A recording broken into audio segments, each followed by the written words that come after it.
अस्सलाम वालेकुम my beautiful people, I hope you all are doing great. So इस रमदान में मैंने सोचा है कि मैं आप लोगों के साथ अपने रमदान ब्लॉग यानी व्लॉग दान शेयर करूँगी। सो आई होप कि अच्छे टर्न आउट हो जाएं। एंड इस टाइम मैं असर की नमाज़ पढ़ने लगी हूँ। तो अभी मैं थोड़ी देर पहले जस्ट उठी थी। उठने के बाद मैंने असर की नमाज़ पढ़ी। असर का टाइम हो रहा था तो मैंने सोचा कि मैं असर की नमाज़ पढ़ लूँ। अब असर की नमाज़ पढ़ने के बाद जो थोड़ा सा टाइम रह गया है उस पर आई एम थिंकिंग कि मैं जो है वो कुरान पाक पढ़ लूँ। जब तक इफ्तारी का टाइम नहीं होता इस तरह मेरा टाइम बहुत अच्छे से यूटिलाइज़ हो जाता है, क्योंकि मुझे पूरा दिन रोज़ा लगे ना लगे लेकिन असर के बाद से लेकर मगरिब तक का टाइम मेरे लिए निकालना बहुत मुश्किल हो जाता है। तो उसके बाद फिर मैं मम्मा के साथ इफ्तारी की हेल्प कराने के लिए किचन में चले जाती हूँ। किचन में मम्मा के साथ हेल्प कराती हूँ और फिर हम लोग इफ्तारी कर लेते हैं। और इफ्तारी करने के बाद जो रूटीन होगी वो मैं आप लोग के साथ में शेयर करूँगी। तो जी असर की नमाज़ पढ़ने के बाद मैंने सोचा कि मैं कुरान पाक पढ़ लूँ। और कुरान पाक में मैंने सपारा पढ़ने के बाद सूरत रहमान पढ़ी। सूरत रहमान की बहुत ज़्यादा फजीलत है और मैं इसको लाजमी पढ़ती हूँ रोज़। तो सूरत रहमान पढ़ने के बाद मैं किचन में चले गई और किचन में जाकर मैंने मम्मा की हेल्प कराई। सबसे पहले हमने स्मूदी बनाई स्ट्रॉबेरीज़ की। और स्ट्रॉबेरी की स्मूदी मुझे तो बहुत पसंद है, मुझे बहुत रिफ़्रेशिंग लगती है बनिस्बत जामे शीरी या कुछ भी इस तरह से कोई चीज़। तो ये मेरी स्ट्रॉबेरी की स्मूदी है जो हम लोगों ने उस दिन अपने इफ़्तार में बनाई थी। उसके अलावा हम लोगों ने दही फुल्कियाँ बनाई थी और ये भी बहुत इजीली बन जाती हैं। हम ज़्यादातर कुछ भी ऐड नहीं करते, सिर्फ फुल्कियाँ और दही एंड सिंपली। और उसके अलावा मैंने सिंपल फ्रूट चाट वगैरह। और उसके बाद ये आई हैं हमारे घर डेट्स, बाबा लेकर आए थे डेट्स, तो मैंने सोचा मैं आप लोगों के साथ शेयर करूं। तो जी मैंने अपनी इफ्तारी कर ली और इफ्तारी करने के बाद मैं बैठी हुई थी और मैं सोचा कि मैं आप लोगों से भी डिस्कस करूं कि मैंने इफ्तारी में क्या खाया और इस रमज़ान में मेरी क्या रेजोल्यूशंस हैं जो मैं फ़ॉलो करूंगी इस रमज़ान में, ताकि वेट गेन ना हो सके ऑब्वियसली, क्योंकि मैं एक न्यूट्रिशनिस्ट हूँ और अगर मैं ही इन चीज़ों में जाऊँगी तो ज़ाहिर सी बात है फिर मैं लोगों को क्या समझाऊँगी। तो बेसिकली क्या होता था, मैं हमेशा पिछले रमज़ान में भी क्या करती थी कि रमज़ान में ना मैं इफ्तारी में हमेशा फ्राई फूड ज़्यादा खाती थी। मुझे होता था कि यार सहरी में चलो बंदा ना खाए, सहरी में मैं रोटी वगैरह या इस तरह की चीज़ें जो थी वो बहुत कम खाती थी। और मुझे ये होता था कि यार शहरी में तो हम लोगों ने सो जाना है ना, मतलब कुछ हल्का फुल्का भी खा लेंगे तो क्या है। लेकिन इफ्तारी में ना जब एनर्जी लेवल इतना कम हुआ होता था ना तो दिल करता था कि यार सब कुछ खा लो, मतलब ना फ्राई फूड हो जाए, कुछ भी हो जाए। और ऐसा लगता था कि इफ्तारी में पकौड़े फ्राई फूड इन चीज़ों के बगैर इफ्तारी भी इफ्तारी है कि मतलब बिल्कुल इफ्तारी लगती नहीं है।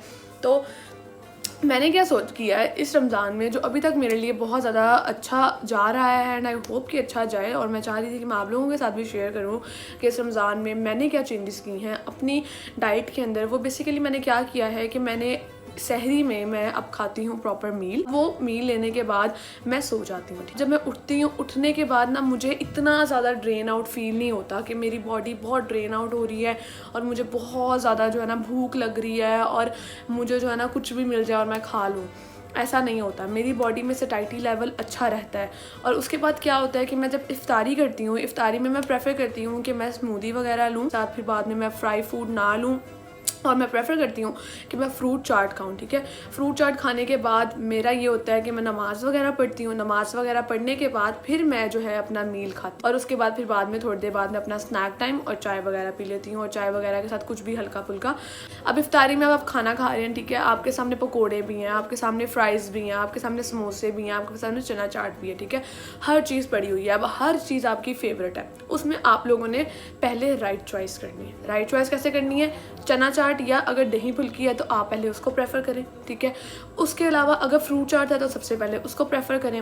अब वो जब आप खा लेंगे उसके बाद आपकी हल्की फुल्की भूख रह जाएगी, ठीक है।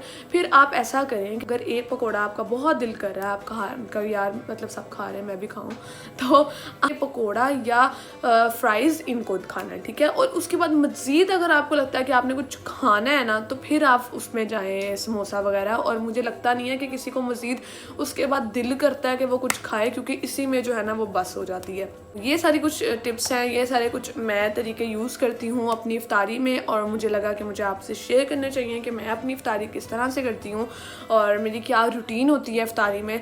तो आई होप कि आप लोगों के लिए भी ये चीज़ें अच्छी रही होंगी। खैर अब इफ्तारी के बाद अब मैं अपना मील खा चुकी हूँ। अब थोड़ी देर बाद मैं इशा की नमाज़ पढ़ूँगी और इशा की नमाज़ पढ़ने के बाद इंशाल्लाह मैं अपने लिए चाय बनाऊँगी।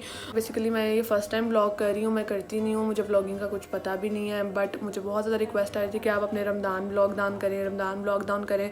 तो थोड़े बहुत जितने मुझे लगता है कि मैं कर पाऊँगी वो मैं करूँगी इंशाल्लाह। और बाकी उम्मीद है कि बेसिकली इस रमज़ान में मैंने सोचा था कि मैं कोई भी फ्राई फूड नहीं खाऊंगी, no fry food this Ramzan, but जब भी फ्राई फूड सामने आता है तो यू कान कंट्रोल, आप लोगों का सारा प्लान सब कुछ ख़त्म हो जाता है। इसलिए मेरी आपसे यही सजेशन होगी कि आप लोग फ्राई फूड की तरफ जाएं ही ना, देखें ही ना, देखेंगे तो खाएंगे।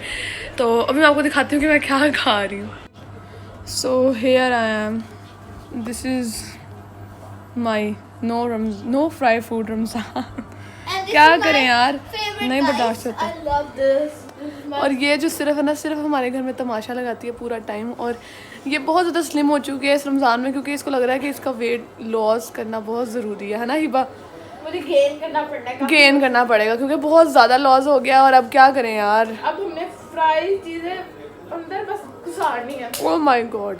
और ये देख सकते हैं आप, हिब्बा का बहुत ज़्यादा वेट लॉस हो गया। इफ्तारी के बाद अगर चाय ना पी जाए तो लगता है जैसे आंखें ही नहीं खुली। So this is my cup of tea after इफ्तारी।